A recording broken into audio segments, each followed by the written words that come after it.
One of the things that we will be doing is real transparency in donations and donation reform. We want a more transparent electoral system. We want a more accountable electoral system. You shouldn't have to be a millionaire or a billionaire to run for office. Is it churlish to say we have heard it all before? The ideal would be that you lower the amount of expenditure that occurs on elections, you remove the ability of people to donate or companies to donate to political parties. Talk of overhauling political donations always starts with what seems like the best of motives, whether it is at federal or state level. But somehow it seems to go south as we get closer to the next election. The legislation includes positives, such as real-time disclosure of donations, so voters won't have to wait for months after an election to find out who has funded a campaign, even if this won't happen until the 2028 election. But there are negatives. Expenditure caps will be set at a proportionate level for candidates and parliamentarians who are not endorsed by a registered political party. These individuals will be subject to an $800,000 annual cap. Political parties will share a cap with state branches, including related state branches, their endorsed candidates, elected parliamentarians and nominated entities. Together they will have a federal cap of $90 million, a divisional cap of $800,000 and a Senate cap for a state or territory based on the number of divisions in the relevant state or territory. But for now, most of the focus is on the negatives. Donations caps, which limit how much individual candidates can raise in individual seats, compared to much more flexible caps for political parties, are at the heart of allegations of a stitch-up between the major parties at the expense of independents. The process here does anything but build trust in our parliamentary processes and the way laws are passed. There is a need for reform. We desperately need transparency, and I think there's a good case for donation caps at some level.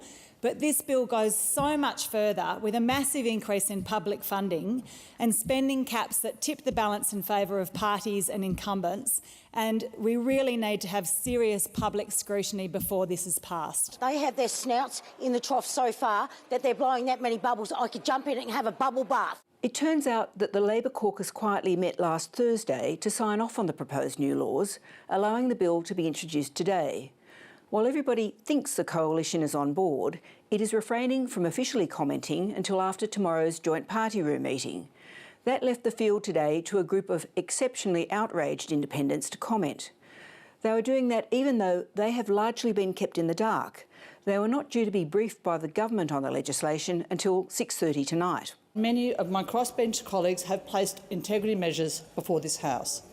Bills to stop pork barrelling, bills for truth in political advertising, bills for meaningful and equitable reform of electoral donations. We've seen what goes on with that. Bills to stop jobs for mates, bills to protect whistleblowers. Not one of those bills has been debated by this government. We need clear and careful scrutiny on this, and I say to the government, what's the rush? If you are confident about this legislation, take it to committee. None of this legislation is going to be implemented before the next election. There is no rush. There's plenty of rush on other policies, like housing, for example, but no rush on this one. Helen Haynes' seat of Indi was one of the first to fall to the so-called community independents back in 2013. As an incumbent, I already have the advantages of incumbency. My name is known and I have the advantages of office. But a newcomer, an independent, a community independent who's up against a major party candidate has zero budget to begin with and has the same kind of limits placed upon them as a major party who can draw on the advantages of that major party brand. This is a massive stitch up, and it will be community independents, minor parties that pay the price of the major parties colluding. And they don't often agree on much. That should send alarm bells for Australians, that this is the one thing that they're willing, no scrutiny, no Senate inquiry, let's get this done and let's look after ourselves. Who are they here to serve? While Haynes and Pocock have run community-based campaigns, other independents have benefited from the support of bodies that have harnessed big and small donors, like the Climate 200 group, spearheaded by Simon Holmes à Court. What's striking about these reforms, is, I believe, is that they don't get big money out of politics at all. They increase public funding, which goes mainly to the major parties, and they give so many loopholes that there will be as much, if not more, funding under these, as much, if not more, money in the political system under these new regulations. By passing these, these new laws, we're effectively saying that from now on, we have the coalition, we have Labor, are the two parties of government, and there can be no other. Immigration, housing, the environment. They are all issues that will be fought at next year's election. But the very question of how you hear about such issues in the future will change profoundly if these donation reforms are rushed through in the dying days of 2024. And that has united not just independent MPs, but rich donors, from Simon Holmes à Court to Clive Palmer, who is foreshadowing a challenge to the legislation. Founder of the United Australia Party, Clive Palmer, spent more than $120 million on the last federal election. He joins me now. Clive Palmer, welcome to 7:30. Thanks very much for having me on. Now, the US Supreme Court shocked the world with its famous 2010 ruling that money is the same as free speech, meaning there should be no limits at all on campaign spending.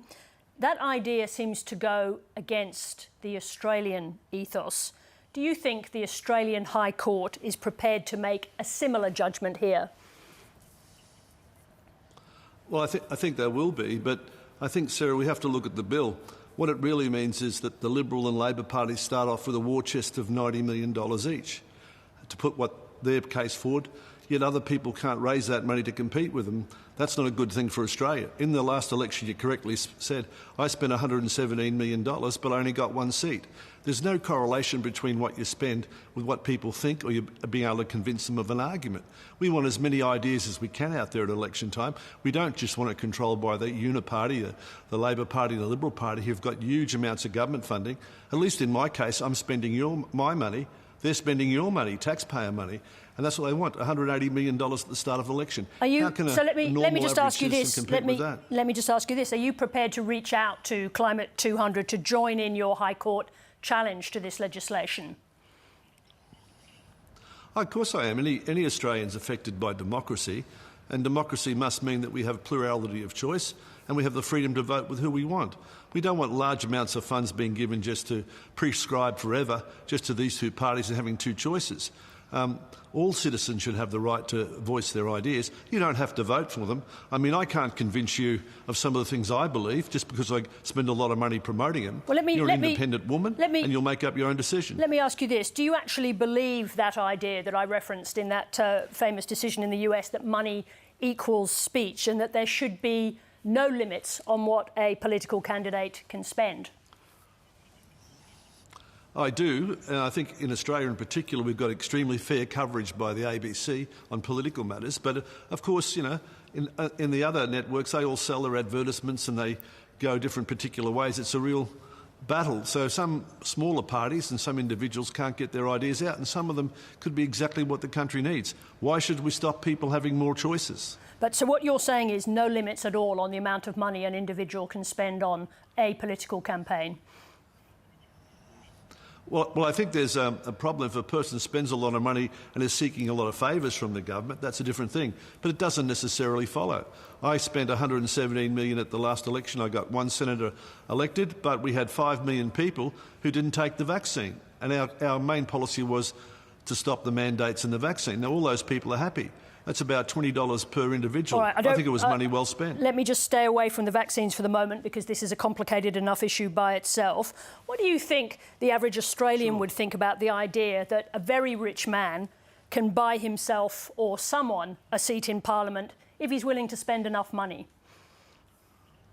Well, I don't think there's any evidence that that can happen. If you take my case, certainly the amount of money we spent didn't have any effect whatsoever. And a lot of the things that we said, like there'd be increased interest rates, things like that, were proved to be correct, but it didn't make any difference to the voters. I think that spending that money in the economy is good. It gives you other people in the media jobs. It keeps the whole system roving. But let me just ask you about that question to do with the money that you spent in the last campaign. You spent we think it's a little over $120 million, but we don't need to dispute a few $1 million here or there. But you spent it on a candidate. It's over 115. Thank you. Now, you spent it on a candidate who was censored today for using repugnant racist language. Are you still proud of that investment? Oh, you're talking about the comments of Mr Babbitt in his tweet, right? Correct. Well, actually, I'd just like to clarify that so you can, for the people. Ralph Babbitt is a Mauritian. He was referring really in his house, he uses some of those words to speak about his ancestors, who are all subject to racism in Mauritius as slaves and other things. Well, and many people call them those names, and he doesn't forget that. Let me just halt you there, Clive, because what he said, I won't use the word he used because they are truly disgusting, racist and homophobic slurs that were censored in Parliament today. But he says, in my house, we say X, we say Y, and we say Z. We are sick of you woke-ass clowns. So does that sound like someone who's making a reference to historical racism? Well, in his house, they do use those words because that's what happened to his ancestors. Yes. And they don't see why you should forget what people called them, and they don't think why you should back down from that sort of racism. That was the context in which he meant. I spoke to him naturally about it, and that's what he meant. Well, so, just to be, I think it's been taken out of context. Well, just to be absolutely clear about this, because your Senator, Ralph Babbitt, made those comments while reposting a post by Andrew Tate, supporting what Andrew Tate was saying. It wasn't a reference only to internal discussions in his home. He was supporting the use of racist, homophobic language. I just want to ask whether you still stand by Senator Babbitt in light of the use of language. Well, I'm at a disadvantage because I haven't seen all those things, but I did talk to Senator Babbitt today, and he did confirm that he's a black man himself, right? He comes from a country, originally Mauritius, that were exploited by white English and white French people who called his ancestors those words and much more. And he doesn't want to hide from the fact that they've done that that's a bad thing, that we've moved on. That's the content he told me about it. I haven't seen the additional things you're talking about. If I do, I'd be happy to comment on them. But we were talking about the election, which is very important for all Australians. Let's return to that. So just explain why an egalitarian country like ours should accept the fundamental notion that politics could be reduced to a game of who has the most money. Well, it hasn't been in this country. And I gave you the example. I spent $117 million, I think it was, Sarah, and one senator was elected. I think we would have got that senator elected if we didn't spend that much money. But we highlighted an issue which we thought was important. And maybe we were wrong, maybe we were right. But the people of Australia decide that. They're not going to be influenced by wealthy people or poor people. They want what's best for them. Now, but the government will stop them by getting this money, $90 million for Labor, $90 million for the Liberal Party. When I was in Parliament, they wouldn't put me on the Election Expenditure Committee. All of our party people have never been on it. None of the independents are on it. But it's just Liberal and Labor stitching up the whole game for themselves. That's what it's about. It's a big fix. Now, you made a series of claims about the 2019 election, about the influence that your money was able to have buying advertisements during that election in favour of Scott Morrison. The question is, are you prepared to do for Peter Dutton what you did for Scott Morrison in 2019? I don't think I did anything for Scott Morrison. That's what the Labor Party said. I pointed out to the Australian people some things that we weren't happy about Scott Morrison. I think we called him, not Scott, sorry, about Mr Shorten it was, Shifty Shorten at the time, and things that we thought his policies, and they tended to agree with what I said. But they were just ideas. But the point about it, to be competitive, you've got to spend $90 or $100 million. The Liberal Party spent I think 120 at that election, and Labor was closer to 150,000. And of course, we all know that their unions are going to be exempt from this legislation, so they've got their trade union movement. So they're just trying to stitch up the election forever. And why? Because the Labor Party is now down to 28% popularity, and it may not win the next election. I just want to ask you a question about Donald Trump, because I observed that you made a number of claims recently about there being voter fraud at the last election in Australia. Your recent claims sound very similar to Donald Trump's. Was he your inspiration for making those assertions? No, some of our party members recorded on camera AEC party people destroying ballots. And in Australia, you can't go to the Court of Disputed Returns unless the amount of ballots would have altered the course of the election.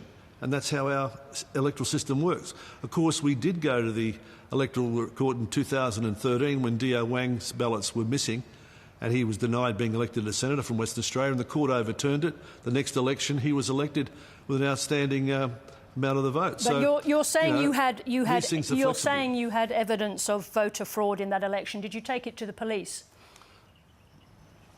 Yeah, we took it. I wasn't personally involved. I saw it because it was sent to our head office. But there were complaints made, and the complaints were made unless you're sure it's enough ballots to alter the course of the election, the matter's not admissible in court. But are you saying that? Are you work. saying the video that you claim to have seen showing election fraud was taken to the police, was reported to police, and if so, how did they respond? That was how they responded. That was the hearsay that I was told at the time from our party members. I did see the video, and it was a bucket of votes being thrown out and burned.